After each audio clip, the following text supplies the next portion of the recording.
ایک بار عقیدت و محبت کے ساتھ نبی معظم صلی اللہ علیہ وسلم کی بارگاہ میں درود پاک پڑھے،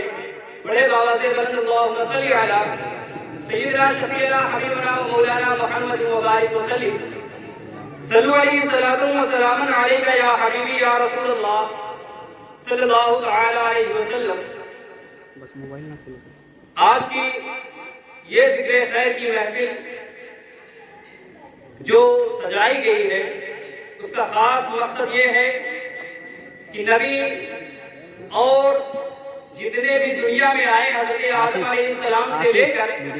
ہمارے آقا صلی اللہ علیہ وسلم تک اور آنے والی نسلوں کے لیے بھی، تمام مومن مسلمانوں کے لیے بھی یہ تلقین کی گئی ہے کہ نکاح ایک پاکیزہ عمل ہے اور یہ سنت بھی ہے۔ اور ہم اور آپ آج جس محفل میں جمع ہوئے ہیں وہ نکاح کے مناظر جب ہماری نظروں کے سامنے کبھی ہوتے ہیں تو ہم فقط اسے صرف یہ نہ سمجھا کریں کہ یہ نکاح ہے، یہ صرف عام رسم و رواج ہے،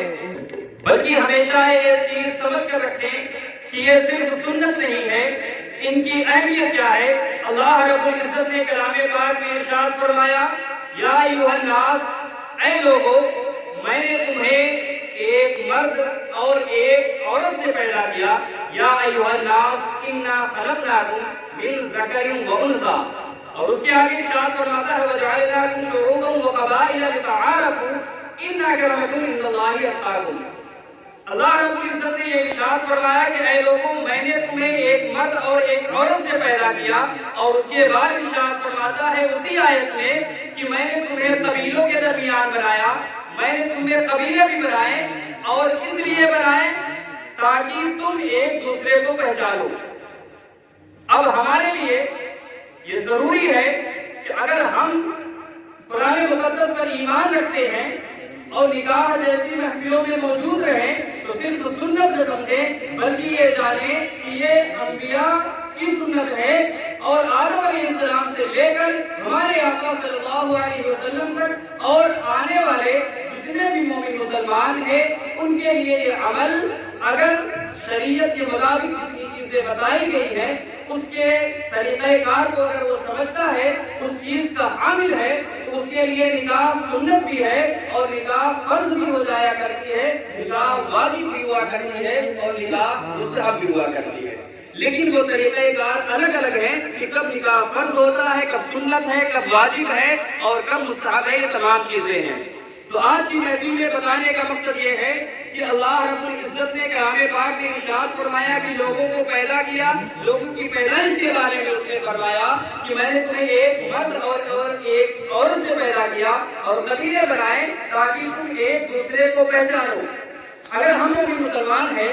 اور اس کے بعد ہم قبیلے میں بنے ہوئے ہیں تو ایسا نہیں کہ ایک قبیلہ دوسرے کو نہ پہچانے، ایک شخص دوسرے کو نہ پہچانے، لتعارفوا سے کہا گیا کہ ایک دوسرے کو پہچانے بھی، اور اس کے آگے ارشاد فرماتا ہے ان اکرمکم عند اللہ اتقاکم۔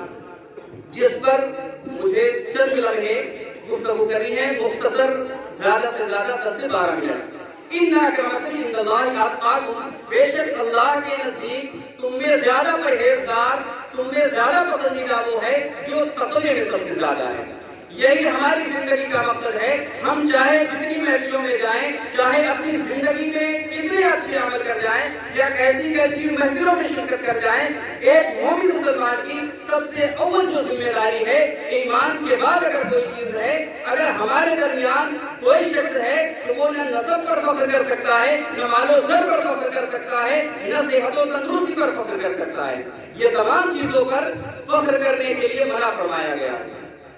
مثال کے طور پر اگر کسی شخص کے پاس مال و زر ہو تو اس پر فخر نہیں کرنا چاہیے۔ کوئی تندرست ہے، صحت مند ہے، تو کسی ایسے شخص کو دیکھے جو کمزور ہے تو اس پر اپنے زبان سے طنز نہیں کر سکتا ہے۔ مال و زر والا ہو چاہے طاقت و قوت والا ہو، اللہ رب العزت نے ارشاد فرمایا ہے کوئی حسب نسب کے اعتبار سے بھی اوپر نیچے نہیں ہے۔ اگر تمام مومن مسلمانوں کے درمیان کوئی چیز فوقیت رکھتی ہے، کسی چیز کی وجہ سے اگر ہماری عظمت بلند ہوتی ہے، اور اگر ہم اپنی قوم میں، اپنے قبیلے میں زیادہ نام روشن کر سکتے ہیں تو وہ واحد ایک چیز ہے، ان اکرمکم عند اللہ اتقاکم، بے شک اللہ کے نزدیک سب سے زیادہ پسندیدہ وہ ہے، سب سے زیادہ محبوب وہ ہے جو انسان تقوی میں آگے ہو۔ ہمیں اپنی زندگی کے مقصد کو سمجھنا چاہیے۔ ایسے ہی نکاح ایک پاکیزہ مقدس عمل ہے، اس کا مطلب صرف نہیں ہے خواہشات نفس کی تکمیل نہیں ہے، بلکہ جب بھی ایسی مبارک محفلوں میں ہم آئیں اور جب بھی کبھی ہماری شرکت ہو تو ہم سب کو یہ دعائیں خاص کرنی چاہیے کہ اے اللہ رب العزت، اب نکاح کے جو عمل ہو چکے ہیں ہمیں چاہیے کہ ایک خاص دعائیں کیا کریں، اور صرف اپنے لیے نہ دعا کریں بلکہ نیک اولاد کے لیے بھی یہ دعا کریں۔ نیک اولاد کے ساتھ ساتھ ہمیں چاہیے کہ اپنی نسلوں کے لیے بھی دعا کریں۔ آپ میں سے اکثر و بیشتر لوگ مجھ سے عمر میں کافی بڑے ہوں گے اور علم میں بھی بڑے ہوں گے، آگے ہوں گے، عمل میں بھی بہت زیادہ ہوں گے۔ ایک چیز ہمیشہ یاد رکھیے گا، ہم کبھی سب جب دعا کرتے ہیں تو ہم زیادہ تر اپنے لیے دعائیں کرتے ہیں، یا بہت زیادہ خوش ہوئے تو اپنی آل اولاد کے لیے دعا کر لیے، اور زیادہ ہوا تو رشتہ دار عزیز و اقارب کے لیے دعا کر لیے۔ لیکن ایک چیز ہمیشہ یاد رکھیں، جب بھی اپنے لیے دعا کریں اپنی نسلوں کے لیے ضرور دعا کیا کریں۔ اکثر و بیشتر جگہ دیکھا جاتا ہے، آپ عمر کی دہلیز کو جس پڑاؤ پر ہیں آپ جانتے ہوں گے کہ بہت سے ایسے لوگ ہیں جن کے والد یا ان کے دادا بہت اچھے ہوں گے، بعد میں آپ لوگ یا ہم لوگ کہتے ہیں تمہارا باپ ایسا نہیں تھا، تم کیسے نکل گئے، تمہارے دادا تو بڑے شریف تھے لیکن ان کی اولاد، ان کی نسلیں کیسے نکل گئی۔ اس کی واحد وجہ تو میں نہیں کہہ سکتا، لیکن اتنا ضرور کہہ سکتا ہوں کہ جو چیز ہمارے ہاتھ میں ہے وہ یہ ہے کہ اپنی نسلوں کے لیے دعا کیا کریں کہ اے اللہ جب تک میں زندہ ہوں میری اولاد اور میری آنے والی تمام نسلیں مذہب اسلام پر ہو، اور اس کے ساتھ ساتھ اللہ رب العزت کا خوف ان کے دلوں میں ہو، اور نبی اکرم صلی اللہ علیہ وسلم کی محبت بھی دل میں ہو، اور دنیا سے جب وہ رخصت کرے تو ایمان کی حالت پر رخصت ہو۔ یہ تمام چیزیں ایسی ہیں جو ہم سمجھتے ضرور ہیں، لیکن جب دعا کی باری آتی ہے تو ہمارے پاس نہ عبادتوں کے لیے وقت ہے نہ دعاؤں کے لیے وقت ہے۔ میرے عزیزوں، زندگی میں اگر ہم دیکھیں تو بہت ساری چیزیں ہم کرتے ہیں، لیکن اگر ایک شعر میں کسی چیز کو پرو دیا جائے تو پوری زندگی کے بارے میں کسی نے کہا ہے، حاصل زندگی یعنی زندگی کا ماحصل کیا ہے؟ حاصل زندگی حسرت کے سوا کچھ بھی نہیں، یہ کیا نہیں، وہ ہوا نہیں، یہ رہا نہیں، یہ ملا نہیں۔ یہ تمام چیزیں ایسی ہیں جو سب کے ساتھ ہونی ہیں، ہم بھی ہیں، آپ بھی ہیں، کہ ایک حسرت بھری زندگی گزارتے ہیں۔ جن چیزوں کے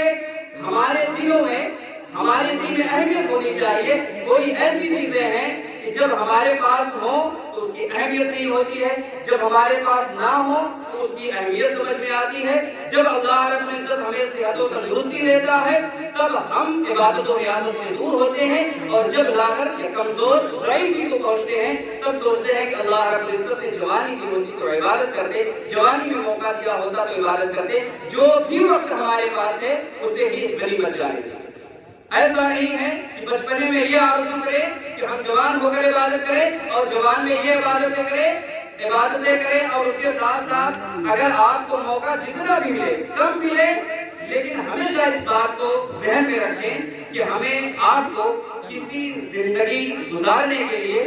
ہم ایک لمحے تک، کچھ لمحے تک، یا 1 سال 2 سال 10 20 50 60 سال تک ہم دنیا میں رہ سکتے ہیں۔ کوئی ہمیشہ دنیا میں نہیں رہے گا، جانا سب کو ہے، لیکن واحد ایک ایسی چیز ہے جو ہمارے ساتھ جانے والی ہے، وہ ہمارا ایمان اور ہمارا عمل ہے۔ سب سے زیادہ تاکید ہم لوگوں کو اس بات کی کرنی چاہیے کہ ہم اپنی زندگی میں فرائض سے دور ہیں۔ جو بارہا کہا جاتا ہے، ہماری زندگی کا عمل کیا ہونا چاہیے تھا کہ جس قوم کی حالتیں ایسی تھی کہ جس کے لیے